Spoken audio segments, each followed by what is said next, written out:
This podcast is intended for mature audiences only and may contain content that could be triggering. Please listen with discretion.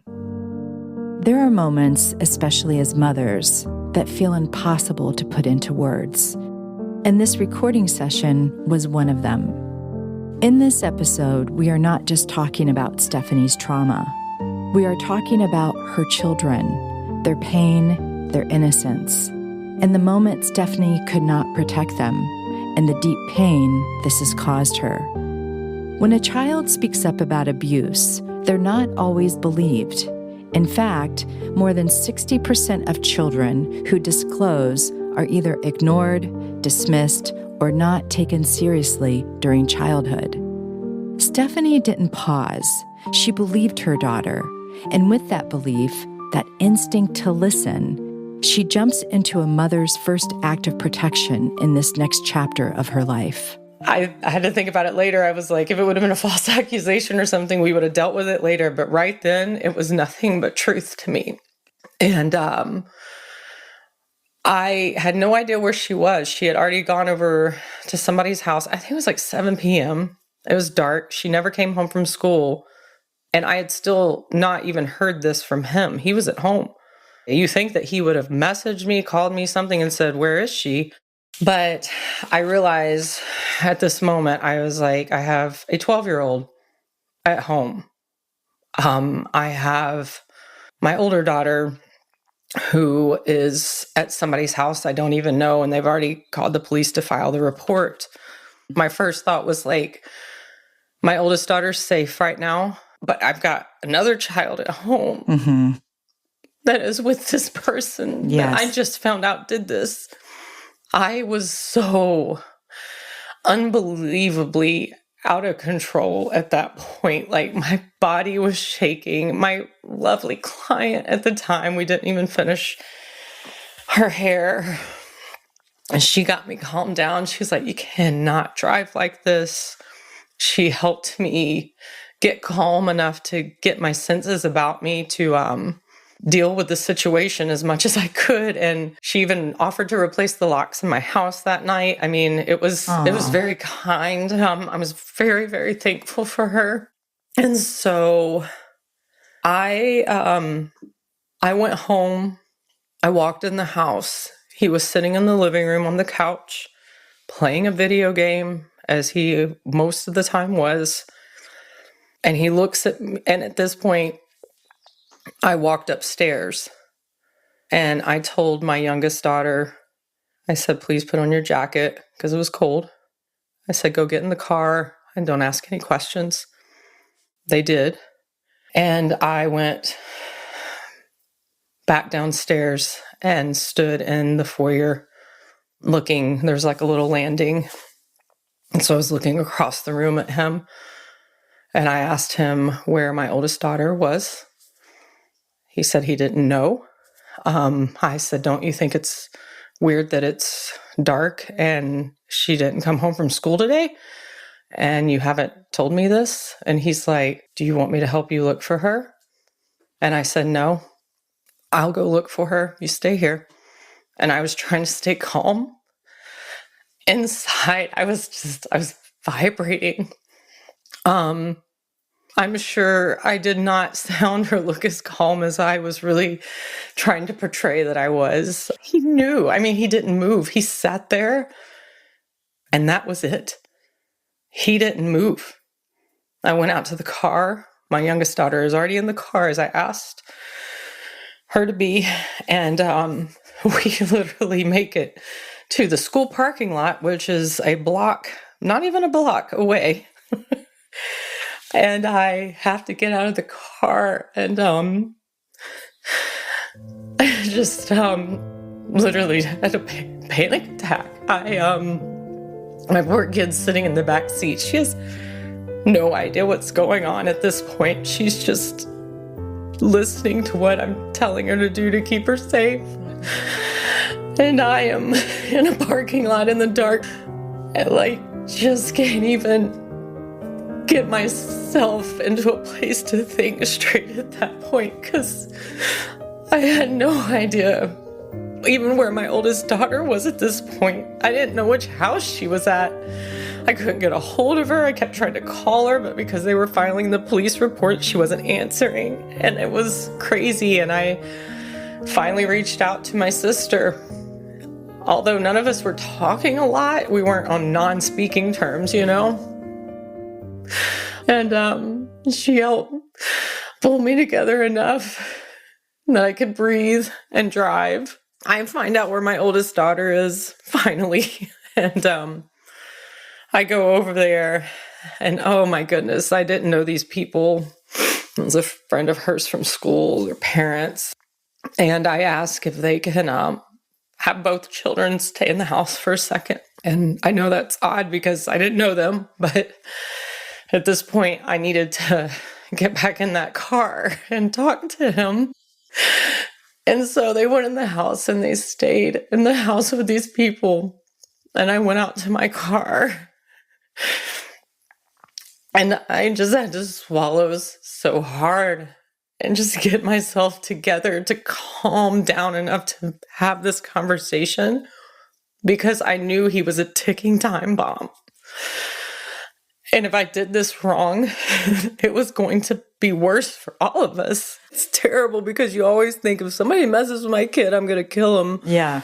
But then you realize you have to be there for your children. So you have to pull yourself together. Yeah. Because you cannot just go after that person. My children at that point needed me more than ever. And I needed to get my shit together in that moment and face this monster. And so I call him. I'm in my like calm voice, but direct voice. And I'm like, so my oldest daughter has accused you. And I tell him, you know, what that accusation is. And he starts crying and says, no, I wouldn't do that. You have to believe me. And he had this soft, sincere voice. And I told him, I said, well, until we get to the bottom of this, then you need to leave. I cannot have you in the house, and I will not come back with these children until you are gone. And I said, if for some reason this unfolds and it's just a cry for help from a kid and it's not true, we'll all go to therapy and we'll figure it out. But as of right now, I believe her and I need you to leave. And he is weeping on the other side of the phone, telling me how much he loves me and he loves the girls and he loves his family. And I had to reiterate, if you do not leave, I'm going to call the police. I need you out of this house and I will not come home until you are. He agrees to leave. And finally, at some point that evening, I don't even know what time it was, the girls and I get back home. My poor youngest daughter still has no idea what's going on. And this was her biological father. And I know, like, what an awful position to put her in, but I could not tell her at that moment. She had all kinds of things running through her head. She told me later on, like she thought maybe it was drugs or something. She just didn't know. And oh my God, I slept on the couch for the many nights to come after that, so I could be downstairs if anybody tried to break in or anything. I just was scared. And I don't know how I got those kids to go to sleep that night, but somehow they did. And I had them go to school the next morning. And I did not know how to ask for help.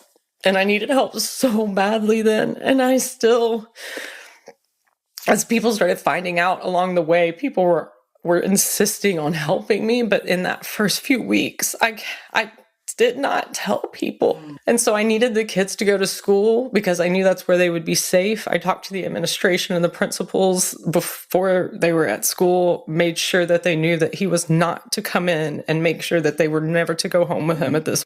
I made sure that they were going to be safe because I all of a sudden realized, like, I got to go into my action plan notebook and I got to start doing these things. And my first order of business was I needed to go to the police. I went downtown and got restraining orders.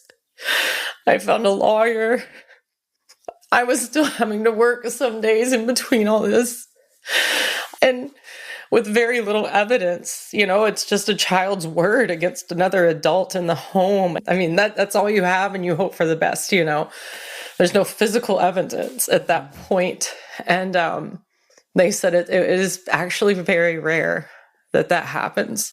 It was like Children's Services were interviewing us. This was all in a time span of 1 week. But I think the power of adrenaline is quite a fancy thing, honestly, because without it, I wouldn't have made it very far. Mm-hmm. I did everything that I possibly had the power to do in that first week, and it was all set into motion immediately. I got my kids a school therapist at that point that could see them while they were at school.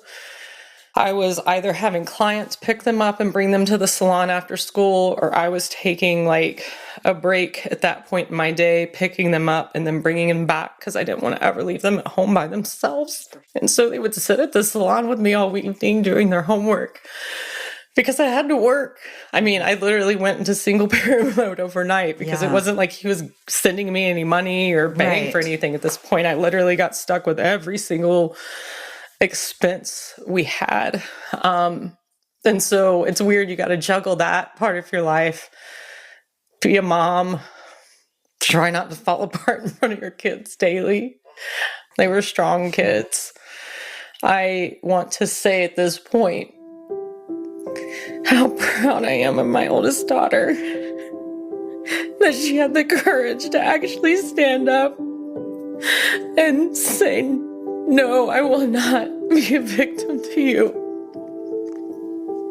And call me and tell me and take the steps necessary to stop that cycle of abuse in her life. It was so brave, so powerful. And I really hope that she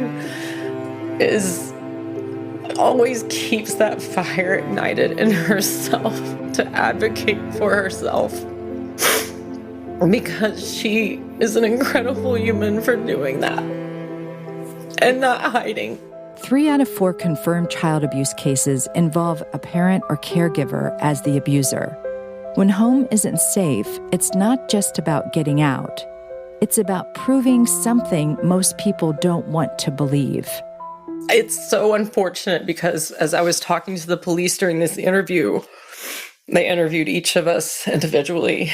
And that was one thing they said that blew my mind and started my research on all of this, was the percentage of children that actually come forward. Mm-hmm. They might come forward to a parent, but then that parent dismisses it.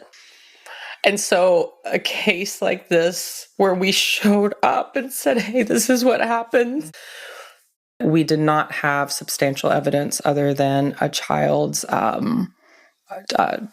statement. And I knew that was problematic because not only did I want to convict him for what he had done to that child, but then I had a biological child with him that I needed to protect, because that's the child that the custody would end up being over. Yes. And if I didn't, we were going to end up having shared custody. At this point, the youngest, I'm pretty sure I had explained in very light detail what had happened. In the very beginning, when we had our interviews with the police, they interviewed myself and both my children individually. And then they had an interview with him. And before that interview, I pleaded and begged with him. And I did something magical that day somehow, because he went and he confessed. And we had a written confession at that point. I did not know the justice system and how this worked at the time. It was going to be an 18-month one. He fought it because he still wanted to see his youngest child together. I had no intentions of that. I was ready to do whatever it took to make sure he did not see her again. Mm-hmm. he knows how awful it was. It's something he went through. It's something that caused him to be like seething with anger all the time. And yet he did it to what was his own child. The child was not biologically his, but he had raised her. She called him dad.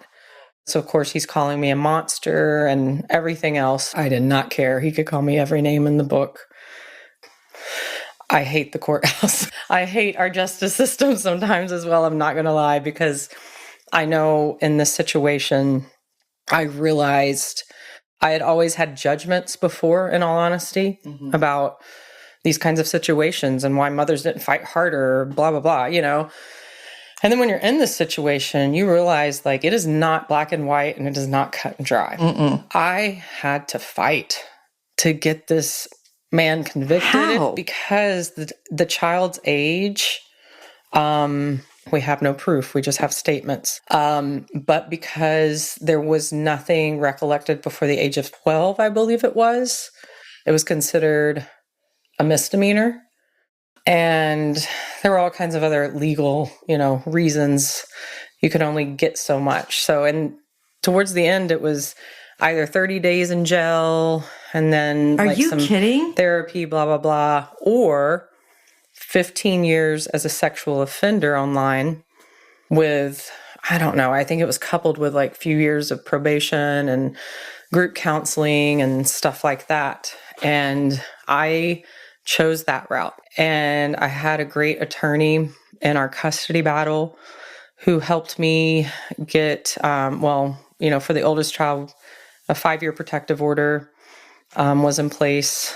There was no problem with that. But then the youngest child, my ex was still seeking custody, and it was a possibility, which was blowing my mind.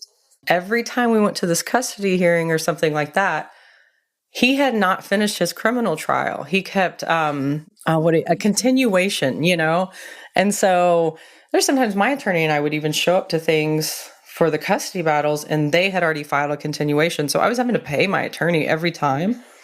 I mean, this expense I was borrowing money from every place I could find in my own life at this point to pay for this 18-month-long process. And anyway, we end up, the last time before it was all settled, we are in court.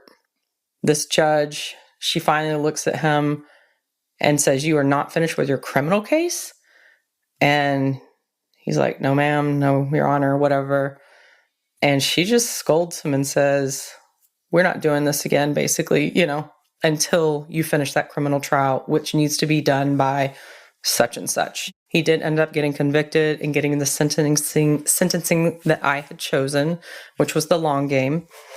And then after that, we went back to finish the custody trial. And there was going to be supervised visitation.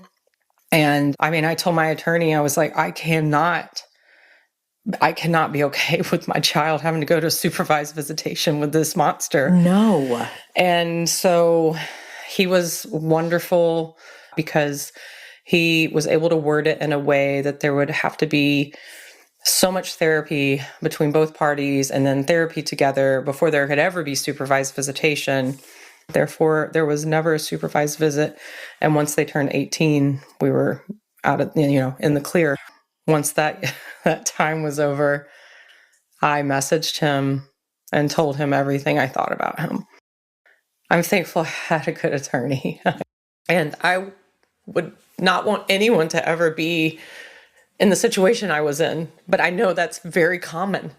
And I want to share my story because I feel like every other vulnerable person out there that's done that has helped me, whether they know it or not.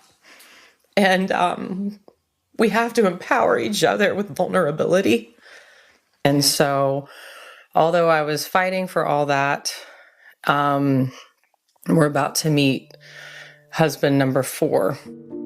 Leaving abuse is often just the beginning. Studies show that nearly 70% of survivors enter a new relationship within a year of leaving their abuser, sometimes without the time or tools to process what they've lived through. Stephanie was still in survival mode when someone from her past reappeared. She wanted to believe in love, and who could blame her? As Stephanie was getting ready to share this next chapter with me, something was different. She was very uneasy, and she was struggling with how to tell this part of her journey. I knew nothing about husband number 4, other than it felt like this human genuinely tortured her emotionally. There is a man that reaches out to me on Facebook that I had known from after my first divorce when I moved back home to my parents' church in Kinder, Louisiana. When I was working for his mom, we worked together. He might have been 15. Anyway, then I moved back to Texas when I was 18. All the trauma, lack of life skills, and instead just survival skills, finally led to husband number 4. It's embarrassing to say I have been married 4 times.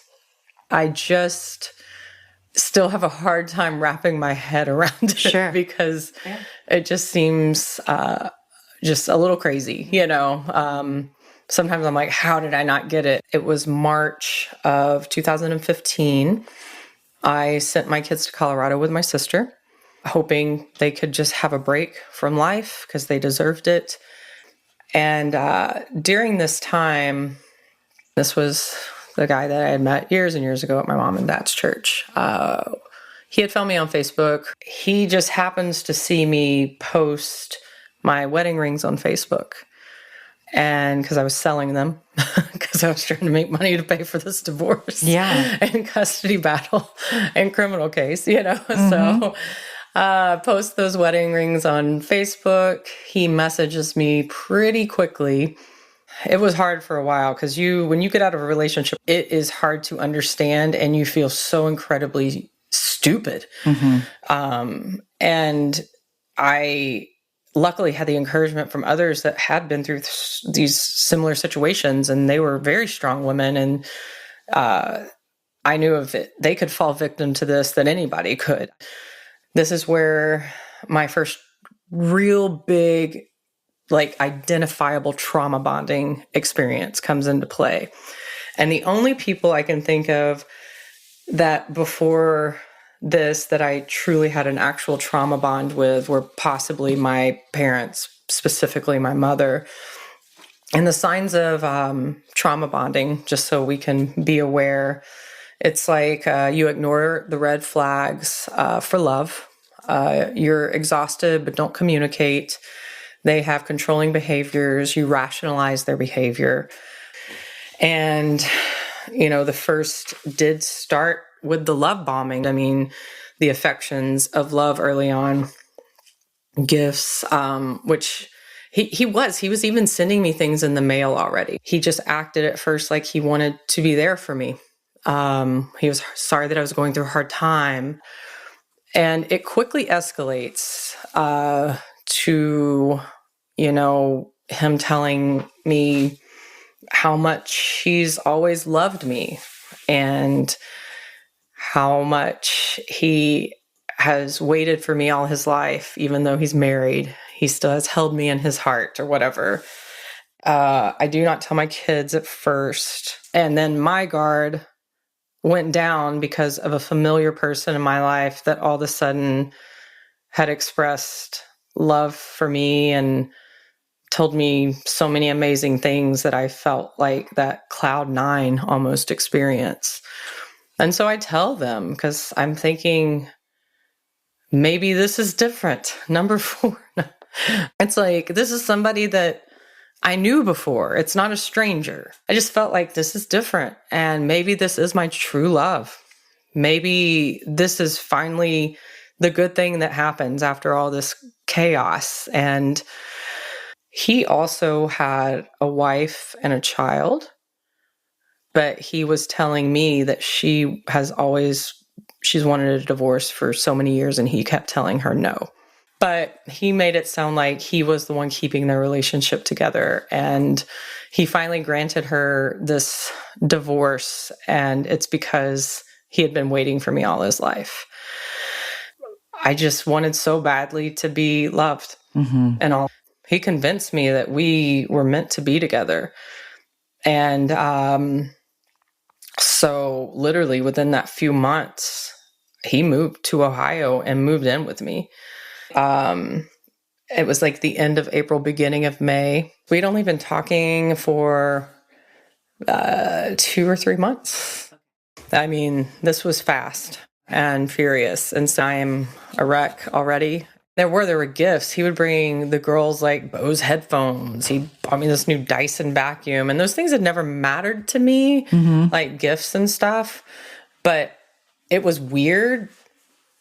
But it was also like this weird, refreshing moment of like, oh my God, somebody is caring and taking care. And yeah, it just I felt so invigorated and once again, so loved. He's living with us now. My kids obviously are on guard in the biggest of ways, and I'm proud of them for that. My sister and I were FaceTiming, and I show her this man sitting next to me, and obviously she's concerned, and says, "Who's this?" And I was like, you remember him? And I told her from where, back in the church, and we are talking and seeing each other. I didn't even tell her he was living there yet, because I feel like I could see on her face that she was concerned, and I was cautious. I didn't want to be judged. And she plays it cool, but tells her husband. And her husband, at the time, I knew he wasn't the best guy, but I didn't know he was the worst guy either. So he decides to rally the troops, meaning my family. I don't even know the whole story still, but what I do know is he called my oldest daughter in Texas and all the family there and started telling them, I have this man with me, of course, wasn't a lie, but that I was also, I think he was telling him I was abusing the children and I was on drugs. I think when I am not serving God in the capacity they want me to, I obviously have to be a horrible human or doing drugs or selling my body or something. Obviously, I'm living a very sinful life, and I'm a drug addict and abusing my children. And finally, I get a phone call from him, and he's telling me I'm not getting my kids back, and starts screaming at me about things. I immediately am like, let me talk to my child. And he screams at me, no. I hear my sister in the background saying, let her talk. And then he snaps at her, no. I was just taken back. I mean, almost like in a speechless, frozen way. I think my sister was afraid of him. He's kidnapping my child is how I look at it. He's convinced the other one in Texas to not even speak to me. So her stepmom is calling me, just screaming at me that I'm a horrible mother. Nobody's telling me why. I just keep asking, like, what are you talking about? And nobody's telling me anything. And I said, I need to speak to her. Of course, that's not going to happen. So at this point, I'm blocked from both of my kids, and they're in 2 different states, 3 different states between the 3 of us. And the oldest one was almost 18. And so I decided at that point that I was not going to get the police involved to try to get her back home, because she was so close to being an adult that it was just going to be just more trauma. It was better for her if that's what she wanted. I felt like she was old enough at that point and almost of age, and she should be able to make that decision. She wouldn't speak to me. I had no idea what was going on. And I don't blame her by any means for not wanting to come back home. I don't even know how to explain what this was like at this moment. So my dad, I find out, is also in Denver and isn't trying to help stop this chaos because obviously I'm the one in sin again. Right. So all the Christians unite and, Yes. let's just make this as the worst case possible scenario and try to, instead of trying to talk to me or maybe make sure I'm okay. And this was the worst thing they could have ever done to my kids at that time. It was just like unbelievable. And then of course my mom is not there, but she calls me and says, once again, I'm the bad guy. I'm not even the part of this. And you're mad at me too. I just I later on found out she was absolutely a part of it. Why are you worried about me throwing you under the bus right now with everybody else? Is that your biggest concern? Is yourself right now? It was the most selfish thing she could have ever said to me. Of course I didn't ask that because it didn't matter. Right. So I have to call the Denver police to get them involved at this point. Denver police, they go out, they talk to my brother-in-law, of all people, and then they get back to me and they say, ma'am, just want to say you didn't tell us the whole story. And your brother-in-law has talked to us about everything, and we feel like you need to get help. I almost lost my mind. I told him it doesn't matter what the whole story is.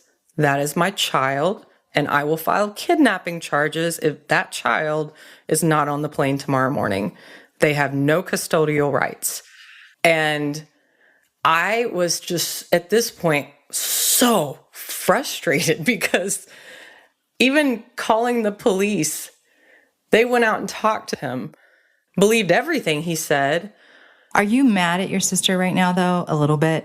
I'm going to be honest, at first, I thought I would never speak to my sister again. As much as I hated the situation and what happened, I understand where she's coming from. And I have compassion still. Yeah. My kids being thrown in the middle of this is so painful.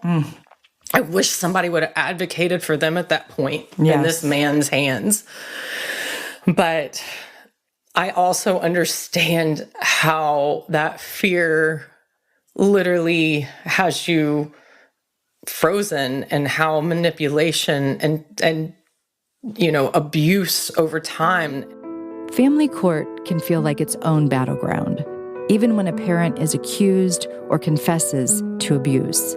Custody decisions can still favor them. In Stephanie's case, she wasn't just fighting for safety for her children and herself.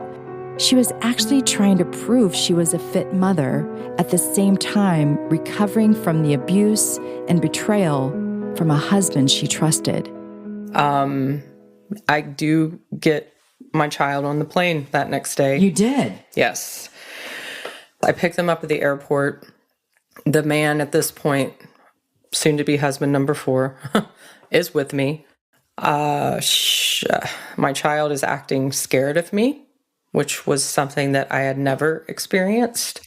I did not realize that they had convinced her I was going to be abusive to her when she got back. And then, of course, she sees him, and I don't know what they told her about him. At the time, it might have been all truth, but I had no idea, and nothing had happened at that point. So he was still like this innocent party to me at that point, and he had not done anything to her. Yeah. But she literally acts like she's not going with me when she sees him. It is a struggle to get out of this airport. She's just walking away from me. I mean, she doesn't want to be near me as soon as she sees him. She acts afraid of me. Poor baby. And I mean, I didn't know what I was walking into in that airport that day. And so I was so unprepared for that. I was sensitive to it because I knew that they had just been through a small hell in just a week. And, I tried to be very sensitive to that. I wasn't angry by any means. I convinced them to please leave with me. We're just fresh off of a separation, from their biological father. And the things that were happening there's a new man in their life that their mom has brought in. There's, other family just tried to kidnap them. I mean, it's just a lot. They had shut down, and I know what that feels like because I have shut down before. Right. And I'm trying to get them to just talk to me. They start hyperventilating. They are just crying. It induces a panic attack. So we're sitting in the parking lot now of a Kroger, and they're having a panic attack. And I ask him to get out of the car and go walk around. Yes. And just begging them to talk to me. Mm-hmm. But they were just so traumatized from whatever had happened. And they told me they were afraid of me. It was like some flash processing, trying to know how to deal with that situation, because I was a mess myself. I had no idea what I was doing other than trying to help them feel safe. So finally get calmed down enough. We go home, and it doesn't stop. The next day, Children's Services calls. The police show up. And this happened every day for quite some time. Who did that? My sister. Your sister called? Yes, my sister was calling the police, and my sister called Children's Services. What? And the only reason I know that is because the police, when they would come, they said, "Your sister called again. We're sorry, we have to come do our check-in." So Children's Services, they find nothing. The police are literally apologizing to me when they come to my door. They take my youngest child outside every time. Yeah. I think I was floating outside of my body during this time. And my kid was just, I'm sure, complete mess inside. There's no way they couldn't have been. Finally, it stops. I'm not accused of anything because I wasn't actually doing anything, in all honesty. And so it's all shut down. My youngest one's in therapy. Oldest one's not speaking to me at all. It wasn't very soon after the love bombing was starting to, taper. Mm-hmm. Red flags were starting to pop up. And I always ended up feeling sorry for him because I knew he came from a physically abusive childhood because of his father, who was now deceased. And so I thought these red flags were more of like him dealing with his childhood pain. I don't know what I was thinking. We're out. It's him and I and my youngest child. We're out on the town, just having a nice time, walking around in an area of town we liked and doing a little shopping, things like that. Because there was a lot of shopping going on at this point. I mean, because of the love bombing. I was buying things even for myself that I would have never purchased before. Like, he was convincing me of things that I deserved, and somehow I had ended up purchasing them. And so this was my new feeling of maybe this is self-worth, the way he was making me feel. He's drinking heavily already at this point, and I am not sure what happened, but he ended up getting in my youngest child's face for a second. And at this point, she's in middle school and is coming at her like aggressively, with words, basically. And I'm like, whoa. I mean, I get in between him. I'm like, you gotta back the fuck up. I mean, it's the first time I'd seen that.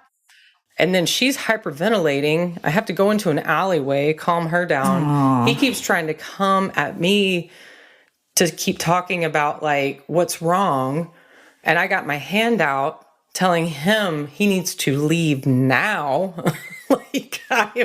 All of a sudden he's wanting to make it right. And I was like, no, like, you got to go.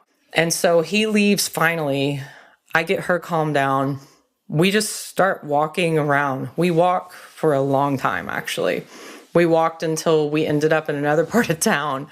It was nighttime too. And we just sat on a bench and just were kind of quiet, but then also like, what happened? It was confusing and to both of us.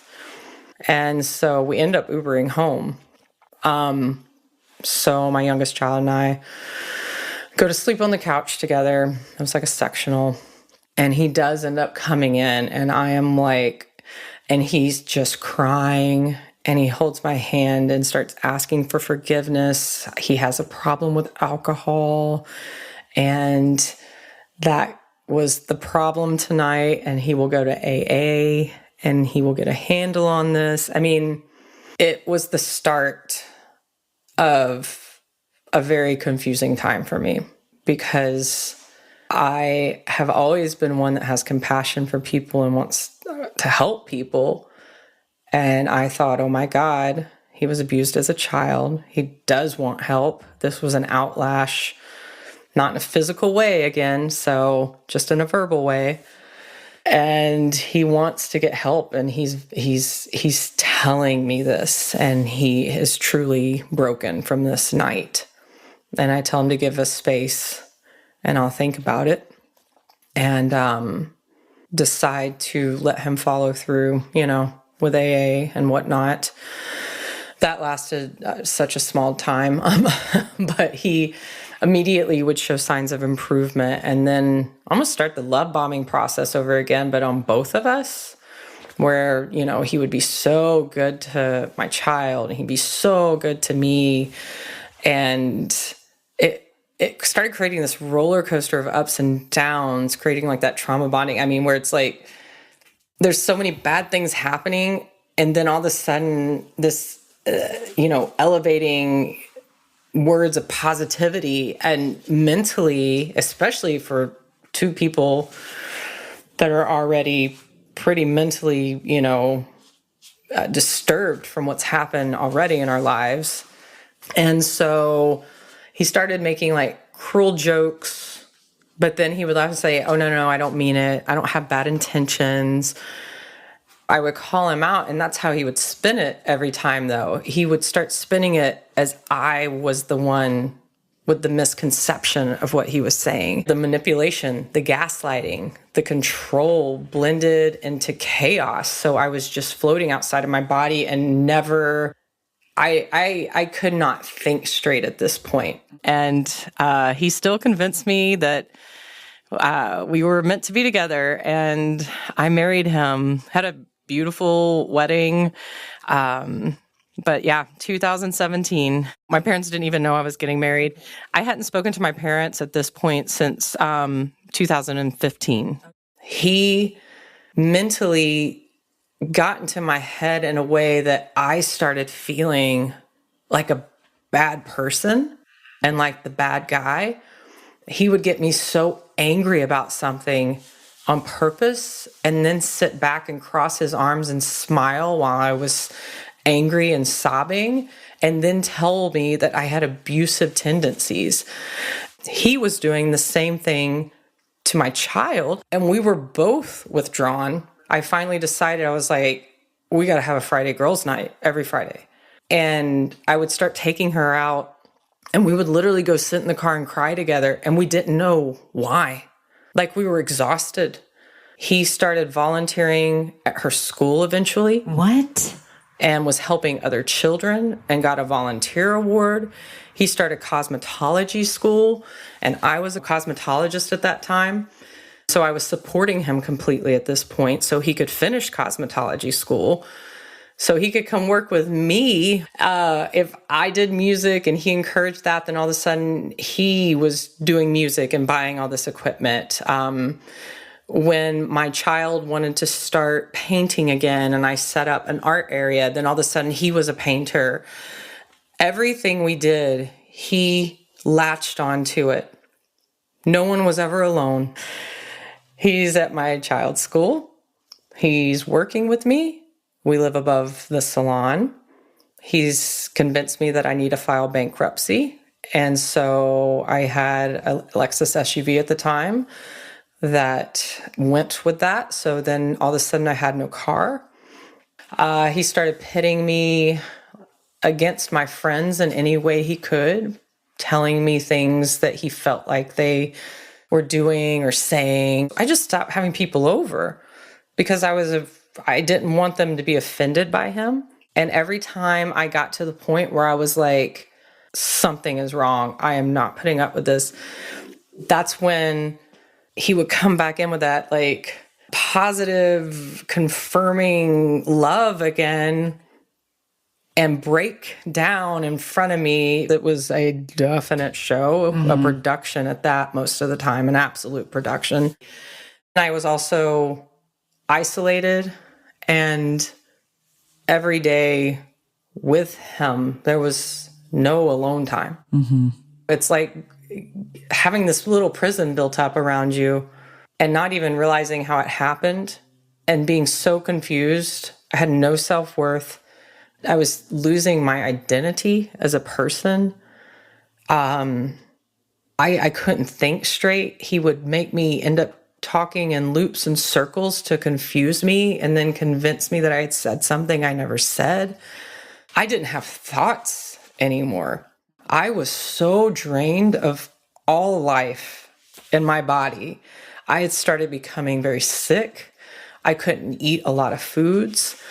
I was having pain that I had never had before. I was having some severe stomach issues. I mean, everything hurt, and I was too tired to even think anymore. And at work, oh my God, I was losing clients. He was saying things that I couldn't believe were coming out of his mouth, just horrible things to people, and just laughing about it. And then it got to that point where he said something to one of my clients. She cried all the way home. It was so bad. It would be like one of my clients talking about their children, because our children were the same ages. Both had struggled with like some depression. I had recommended, a psychiatrist to help with diagnosing ADHD. We had that kind of bond. And so they were talking to me about their child one day, and he literally from across the room just says, well, maybe your child was a better person, they would have more friends. And this mother was already heartbroken for the depression their child was going through. I literally was so stunned. I remember my mouth was open, but then he would say, like, oh, I didn't mean it like that. I was projecting because of my childhood. She went home. Her husband told her not to come back. Coercive control doesn't always look like violence. Sometimes it's control over your money, your time, and your sense of reality. Stephanie was isolated, financially drained, and made to doubt herself daily. Classic signs of emotional abuse. And when survivors recognize what's happening, leaving isn't simple. Experts say it can take 7 or more attempts to break free. I was so enraged and had held on to that all day to get through my work day, knowing I had already gotten this call from this lady and what she was going through. He acted like nothing had happened. He's just like, just being stupid. I screamed at him and told him if he ever did, said, looked anything wrong in that salon, he was going to have to find another place to work.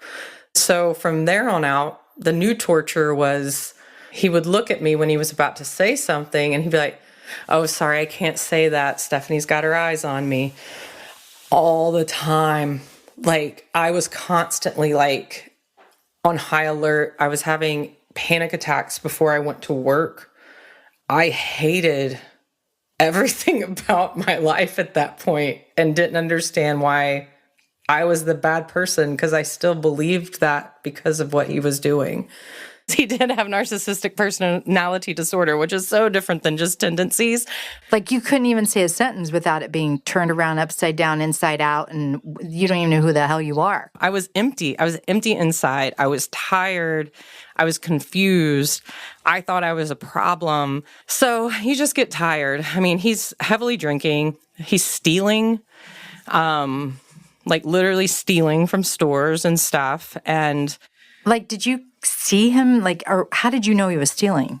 Well, because he started admitting it and he just made it seem like it was perfectly normal. So we were definitely married when COVID hit. So in 2020, we were both self-employed because, he was working in the salon with me. I am financially supporting him at the salon. He's not helping pay booth rent. He's not paying for supplies. The problem is when you bring things up, you have to be ready for a 6-month battle. So the one time I chose to do that, I had a friend point out that I was handing him money all the time, even just when he wanted to go buy wine or whatever the case may be. And she's sat me down when he wasn't around and confronted me about it and said, why are you handing him money? Does he not have money? Is he not helping you pay the bills? And I never thought about it because I'd been helping him since he was in cosmetology school at the beginning of 2016. This friend said, this is not okay. He needs to be helping you pay the bills. Like, I cannot, she was just honest. She's like, I can't believe you. And she was the only friend that was able to be honest with me at this point in this marriage, honestly. So I decide I'm putting my big girl pants on. And I was like, she's right. I need to confront him. I'm paying all the bills. I'm paying all the salon stuff. And I confronted him. And we fought about it for months. And this was literally asking him just to help pay half of the rent for our apartment. And I started trying to make bill list, like telling him, like, eventually this is what you need to be paying, like, part of the electric bill. And what he had me do is break it into thirds because I had a child. So I had to pay for 2 parts of that, and he only had to pay, for the third part of it. I don't know how I ended up getting in the position of financially being abused as well, but it's one of my hardest stories to tell because if I were on the outside looking in, I would have probably judged somebody in this situation. I would have not understood why they wouldn't see this, Being in this situation, it doesn't matter who you are.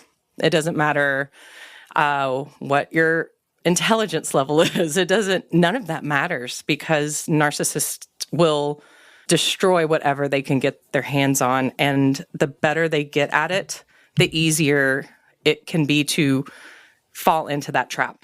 In a narcissistic behavior, there's different characters that everyone plays. There's like the flying monkey, which is usually the child that, they start training basically to be like them and doing their dirty deeds, whatever. And then there is the enabler, which I was, the enabler codependent. There's usually a golden child and a scapegoat, and the scapegoat is the one that gets the worst of it mentally or physically, depending on the situation. My kiddo, the youngest child that was still living with us at the time, was not a flying monkey, although he wanted my child to be that, as we Thank God, have seen now. And so, unfortunately, my child became the scapegoat. You don't realize these things at the time. It's always the aftermath, It's like, how did I not know? How did I not see this? And I'm going to be honest, I know I'm forgetting so many things in these types of relationships, I feel, because it's such a roller coaster. Everything, it doesn't even feel like it has a timeline, like talking earlier and telling you a lot of details, but then also forgetting oh yeah, I got married in that situation right in the middle of it, you just forget so much. It's just one big stirring pot of chaos. And that grows and grows and grows the longer you're with that person until you are so tired and so depleted of self that just think he had me convinced I was the abuser. I remember the day he told me that. I laid down in the hallway between our kitchen and our living room, and I literally laid on the floor and cried my eyes out because I never, ever wanted to be that person to someone. I had been abused so much. I didn't want to be an abuser. And I just thought, how have I done this? And what have I done? Next time on Just One Person. The world changed because of COVID. Here we all are at home and no job. There's, no high school. His drinking was very escalated during this time. And for me, my outlet, a lot of times, other than music, was emotional eating. And I was just feeding my depression at that point. So we were all a mess. I am the preacher's daughter, hollowed out to be filled up. Listen to Just One Person on Spotify, Apple Podcast, or wherever you get your podcast. Visit justonepersonpodcast.com for more information. If you enjoy this podcast, please share it with a friend and follow us on Instagram at Just One Person Podcast. If you or someone you know is affected by abuse or is in need of support, resources are available, and we have listed them in the episode notes. Or you can call the Child Help National Child Abuse Hotline. It's 1-800-4A-CHILD, available 24/7. You can also text 4-HOPE to 741-741.